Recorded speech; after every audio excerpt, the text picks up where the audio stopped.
ये एक बड़ी डेवलपमेंट है इंडिया के अंदर।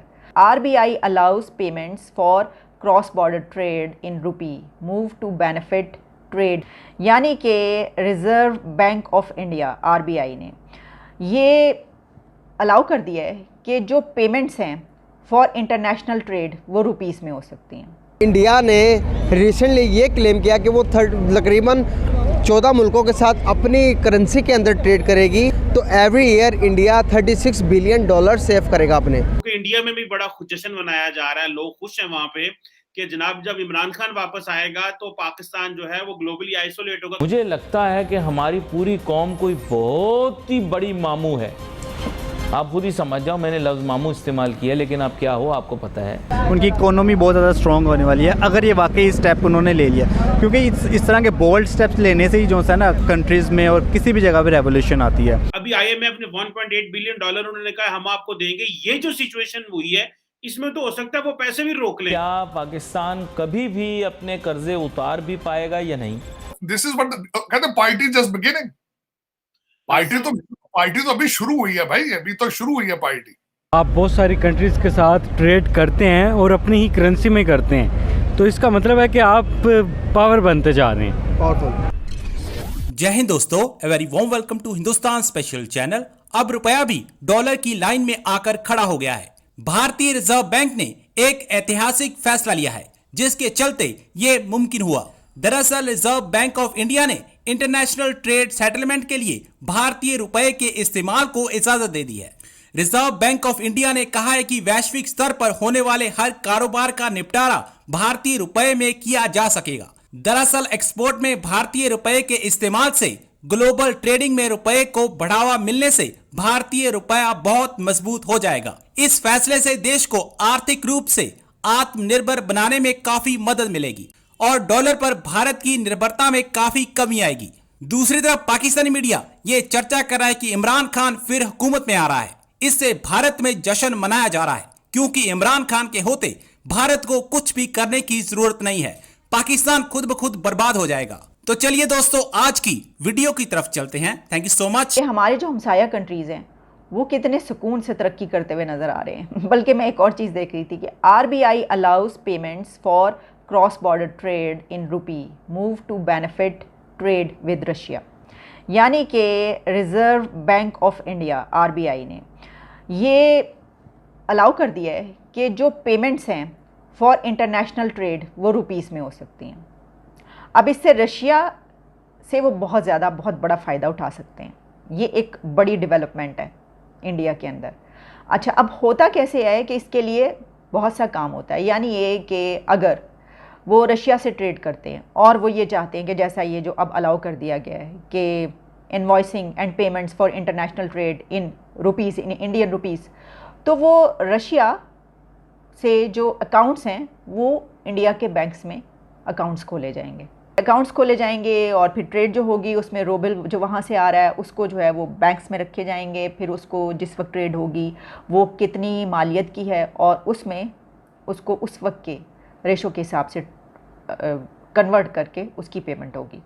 अब इससे फ़ायदा क्या होगा? इससे बहुत सारे फ़ायदे हो सकते हैं। इससे एक तो ये फ़ायदा हो सकता है कि आपकी रुपये की वैल्यू जो है वो कायम रहती है, बल्कि बढ़ती चली जाती है, आपके रिज़र्व्स जो है वो बढ़ते हैं।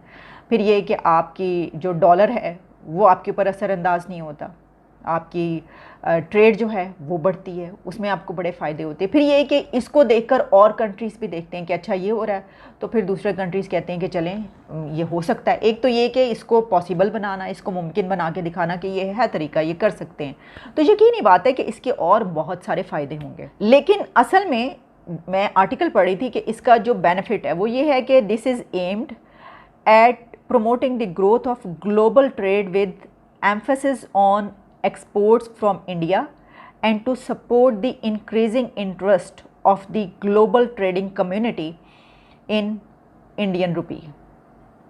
ये RBI ने कहा है कि जो बेनिफिट्स हासिल होंगे वो ये होंगे। तो सिर्फ आपको ये मैंने इसलिए बताया कि हम IMF पे बैठे हुए हैं और अब ख़तरा ये है कि IMF कहीं ऐसा ना हो कि हमें इनकार कर दे, जो इस वक्त सिचुएशन है। और हुकूमत जो है वो अगले क्या इलेक्शन अनाउंस हो जाते हैं, कितने दिनों में अगली हुकूमत आती है, तो कहीं ऐसा तो नहीं होगा कि हमें IMF की तरफ से इनकार हो जाएगा और हम डिफ़ॉल्ट की तरफ चले जाएंगे। इंडिया ने रिसेंटली ये क्लेम किया कि वो तकरीबन 14 मुल्कों के साथ अपनी करेंसी के अंदर ट्रेड करेगी। तो क्या समझते हैं आपके इससे इंडिया को कितना बेनिफिट होगा? और ये भी क्लेम किया अगर ये हो जाती है ट्रेड तो every year India $36 billion save करेगा अपने। क्या ख्याल है, किस तरह बेनिफिट होगा? ये हो सकता है या नहीं हो सकता? इस बारे में क्या कहना चाहेंगे आप? अगर इंडिया ने अगर ये स्टेप जो सा ले लिया है तो ये उनके लिए बहुत अच्छा होने वाला है और उनकी जीडीपी इससे बहुत ज़्यादा ऊपर जाने वाली है, उनकी इकोनॉमी बहुत ज़्यादा स्ट्रॉन्ग होने वाली है अगर ये वाकई स्टेप उन्होंने ले लिया। क्योंकि इस तरह के बोल्ड स्टेप्स लेने से ही जो सा ना कंट्रीज़ में और किसी भी जगह पे रेवोल्यूशन आती है। और इंडिया वैसे भी आजकल जो सा अगर देखा जाए उनका IT सेक्टर इतना स्ट्रॉन्ग है, उनकी अगर हम देखें चाइना से अगर हम कंपेयर करें इंडस्ट्री, तो इंडिया की इंडस्ट्री इस टाइम बहुत ऊपर जा रही है, नो डाउट इसमें, चाहे वो हम कुछ भी कह लें, लेकिन ये जो बात सच्ची है वो यही है। और अगर इंडिया वाकई अपनी करेंसी में ट्रेड करता है तो उससे वो जितना आपने बेनिफिट बताया इतना तो शायद हमारा बजट होगा, मेरा ख्याल है शायद। तो ये इंडिया के लिए, इंडिया के फ्यूचर के लिए, इंडिया की पॉपुलेशन के लिए बहुत अच्छा स्टेप है। देखिए बहुत बड़ा इनिशिएटिव है और इससे उनकी मुल्क को, उनकी इकॉनमी को बहुत ज़्यादा फ़ायदा होने वाला है। आप बहुत सारी कंट्रीज़ के साथ ट्रेड करते हैं और अपनी ही करेंसी में करते हैं, तो इसका मतलब है कि आप पावर बनते जा रहे हैं। पावरफुल, ठीक है। पावर क्या होती है? देखें डॉलर की एक पावर है, बिल्कुल किसी भी दुनिया के मुल्क में चले जाएं आप डॉलर में ट्रेड कर सकते हैं। एग्जैक्टली। ठीक है, तो ये एक पावर है जो इंडिया उसे यूज़ कर रहा है, उसे इस्तेमाल कर रहा है। इससे पहले पाकिस्तान और चाइना ने भी यही कोशिश की थी, लेकिन वो कोशिश हमने देखा कि अभी तक कामयाब नहीं हो सकी। बिल्कुल। तो लग ये रहा है कि इमरान खान साहब, क्योंकि 20 में से तकरीबन 16-17 सीटें इमरान खान साहब जीत गए हैं, तो अब वो उनका जो चीफ मिनिस्टर है वो जारी बात है पंजाब में आ जाएगा। तो टेक्निकली जो नेशनल यूनिटी गवर्नमेंट है, शहबाज शरीफ साहब जिसको हेड कर रहे हैं, वो सिर्फ वजीर आजम शहबाज शरीफ सिर्फ इस्लामाबाद के जो है ना वो एक टोल प्लाजे से दूसरे टोल प्लाजे तक के वो वजीर आजम रह जाएंगे। तार साहब आप कैसे देखते हैं, क्योंकि इंडिया में भी बड़ा जश्न मनाया जा रहा है, लोग खुश हैं वहां पे कि जनाब जब इमरान खान वापस आएगा तो पाकिस्तान जो है वो ग्लोबली आइसोलेट होगा, क्योंकि इमरान खान ने तो पूरी दुनिया से मत्था लगा लिया हुआ है, एंटी अमेरिकनिज्म भी बहुत कुछ है।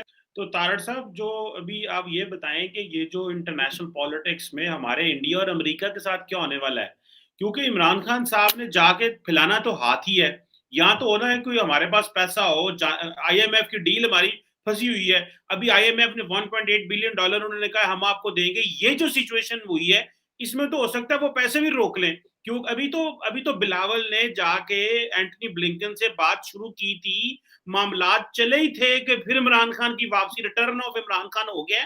तो ये हमारा इंडिया अमेरिका के साथ आइंदा क्या मुस्तकबिल तय होने वाला है, क्योंकि इमरान खान ने तो फैसला कर लिया है कि हर चीज में आग ला देनी। अब पीका आएगा, अब देखते हैं आगे चैनलों का क्या बनता है, अब देखते हैं आगे जर्नलिस्टों का क्या बनता है। अब पीका भी आएगा, छीका भी आएगा, हर चीज आएगी यहाँ पे। अब मेरा मसला, अब तो दिस इज व्हाट कहते हैं पार्टी जस्ट बिगिनिंग। पार्टी तो अभी शुरू हुई है भाई, अभी तो शुरू हुई है पार्टी।